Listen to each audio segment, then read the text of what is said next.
Assalamualaikum warahmatullahi wabarakatuh. Halo, apa kabar semuanya?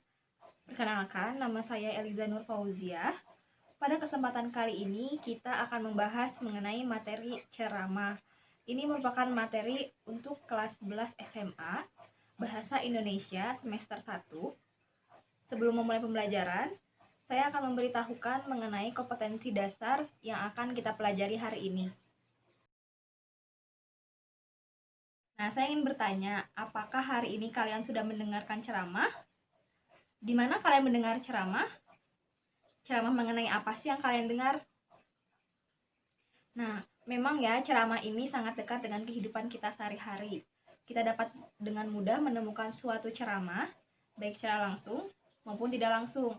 Di sini, apakah ada yang pernah menyusun teks ceramah? Atau bahkan pernah menyampaikan ceramah? Nah, materi ceramah hari ini yang akan kita bahas yaitu mengenai struktur teks ceramah, kaidah kebahasaan ceramah, dan teknik orasi ceramah. Struktur teks ceramah yang pertama itu adalah pendahuluan atau tesis. Dalam pendahuluan ini berisi salam, sapaan, ucapan syukur, dan permasalahan dari ceramah yang disampaikan. Yang kedua adalah isi atau rangkaian argumen. Nah, jika tadi yang akan saya sampaikan dalam ceramah itu adalah pentingnya menjaga kesehatan untuk masa depan, maka dalam isinya itu menjelaskan bagaimana cara menjaga kesehatan, apa saja yang harus dilakukan. Yang ketiga adalah penutup atau penegasan kembali. Dalam penutup itu berisi penegasan kembali atau apa manfaat dari ceramah yang disampaikan, ucapan permintaan maaf, ucapan terima kasih, dan salam penutup. Ceramah pun memiliki ciri-ciri kebahasaan. Kaidah kebahasaannya yang pertama itu adalah menggunakan kata ganti orang pertama tunggal dan menggunakan kata ganti orang kedua jamak. Kata ganti ini yaitu kata yang digunakan untuk menggantikan subjek atau objek berupa manusia ataupun benda dalam suatu kalimat agar lebih efisien atau efektif. Nah, kata ganti orang pertama misalnya saya, aku. Nah, kata ganti orang kedua adalah lawan bicara, misalnya jamak. Jamak itu berarti banyak, misalnya kalian, saudara-saudara, hadirin. Yang kedua adalah menggunakan kata-kata teknis atau peristilahan yang berkenaan dengan topik yang dibahas. Misalnya tadi kita membahas mengenai topik kesehatan.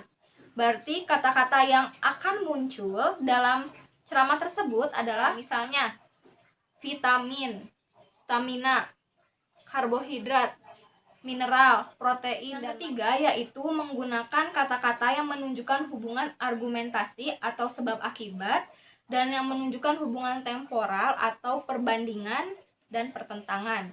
Contohnya hubungan argumentasi jika, sebab, maka, dan hubungan temporal contohnya sebelum itu, kemudian, lalu.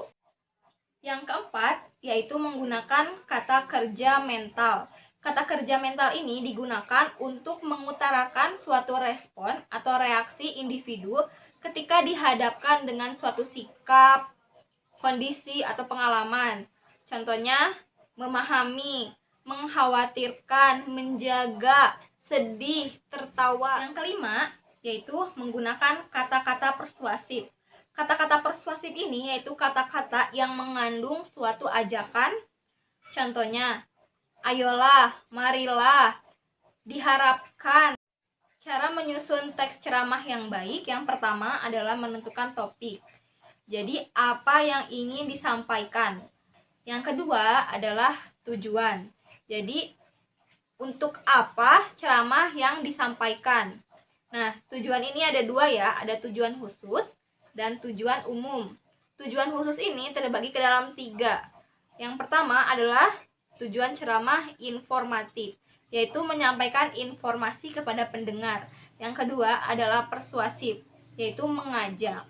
Yang ketiga adalah rekreatif, yaitu bertujuan untuk menghibur.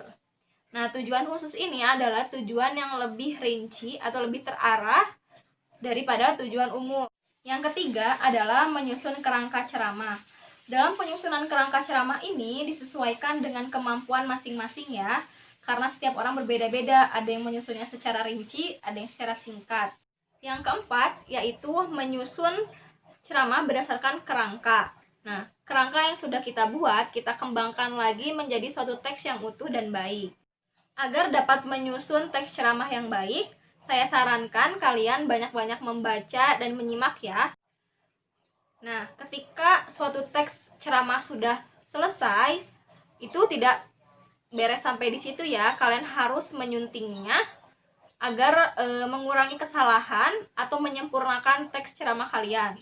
Nah, penyuntingan itu berkenaan dengan ejaan atau penulisan kata, lalu susunan kalimat, susunan paragraf, dan hubungan antar paragraf. Metode atau teknik orasi ini dapat disampaikan melalui 4 cara.